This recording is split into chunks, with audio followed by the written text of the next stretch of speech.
Hello YouTube watching watchers, Sanxion here. I'm going to show you today how to get this aim and break to sound more like it's coming from an old Amiga.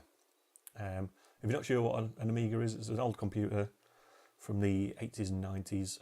People used to use them quite a lot for making early jungle, drum and bass, hardcore.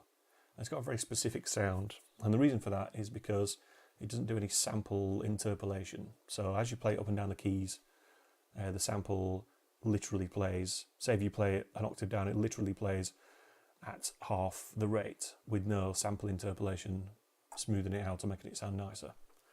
And there's a couple of ways we can do that.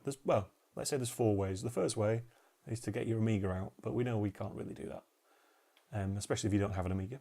The other way is to use something like this Pro Tracker clone, which has an audio engine that doesn't have sample interpolation built in. You could do that and record it. Another option is to use chip sounds, which is a plugin by Plog. I assume that's how you say it, Plog, let's say. And they emulate the Paula chip, which is the sound chip of an Amiga. But I found that quite fiddly to get my own samples into. So I'm going to show you how to get a similar, or very close sound using Cubase and Kontakt in this case. So the first thing we do, there's our aim and break in audio. I've loaded that into an instance of Kontakt. So literally just loaded the sample in and done nothing. So the first thing we want to do is up here, which says HQI, defaults to standard. Now I thought this was just the rendering engine. You know, some VSTs have like preview and export settings on for the audio engine. This is actually how much sample interpolation is happening. Standard is quite a lot, high is some, perfect is no interpolation at all. And it's quite a subtle difference, but if we leave it on standard and I'll play this aim an octave down, so it'll slow it down and pitch it down. Listen out for the second snare, and I'll play it on standard and then I'll play it on perfect. And you should hear a difference. That's standard. It's just slightly more crunchy, and yeah, it's not perfect. It doesn't sound exactly like an Amiga, but it's very close. But we're going to get even closer. In our instrument effects section here, let's add an effect. And we're going to add lo-fi. And by default, it sounds like this, which is kind of awful.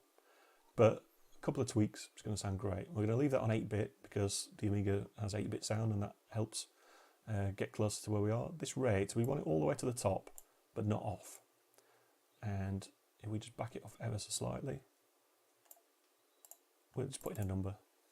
We can just type in, let's do 42k. Oops, if I could type properly, it would be dangerous. There we go. So if we bypass that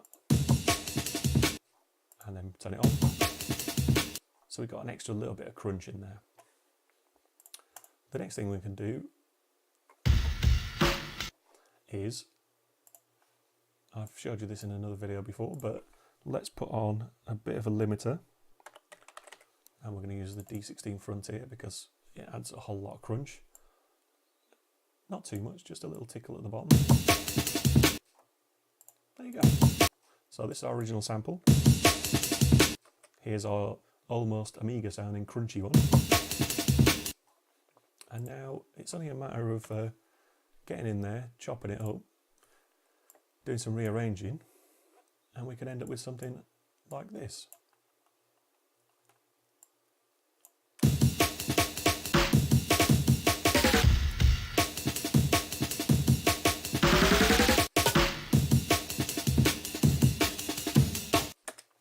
There you go.